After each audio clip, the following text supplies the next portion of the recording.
On reste en politique avec cette proposition de loi de Catherine Vautrin qui entend punir l'usurpation d'identité en vue de bénéfices financiers.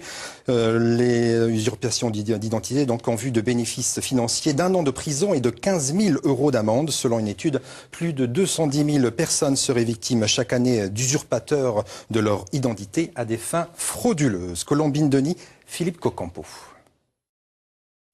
Tout commence il y a 1 an. C'est d'abord un opérateur téléphonique qui alerte sur émoi. Il y a un opérateur qui m'a appelé chez moi pour me dire que j'avais ouvert 3 lignes chez eux et c'était pas possible parce que moi j'étais chez un autre opérateur. Donc ils m'ont dit on vous a certainement volé votre chéquier. Les malfaiteurs ont fait 2 fausses pièces d'identité au nom de Sébastien. Peu de temps après, il reçoit des dizaines de courriers d'enseignes du sud de la France pour des chèques impayés. 2 500 € le premier chèque qui a été fait et puis différents magasins, énormément de magasins un peu partout dans le sud de la France, des grosses sommes, 196 €, 600 €, 750 €, voilà.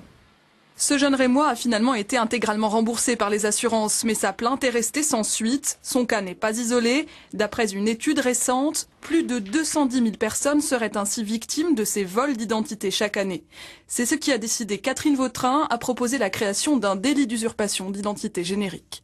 Il y a des articles sur le fait de prendre l'identité, ce qu'on appelle usurper l'identité, mais il n'y a rien quand on prend l'identité de quelqu'un au vu d'en faire un bénéfice financier. En d'autres termes, je prends la carte d'identité pour me faire passer pour quelqu'un d'autre et en tirer un bénéfice, je pique une carte vitale pour m'en servir. Ça, aujourd'hui, ça n'est pas dans le code pénal et pourtant c'est ça qui crée à la fois le préjudice et qui coûte de l'argent et c'est pour ça qu'il faut le sanctionner.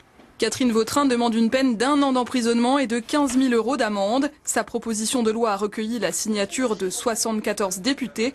Sa recevabilité doit maintenant être examinée par la présidence de l'Assemblée nationale. À signaler que cette proposition a été acceptée et doit paraître aujourd'hui au journal officiel.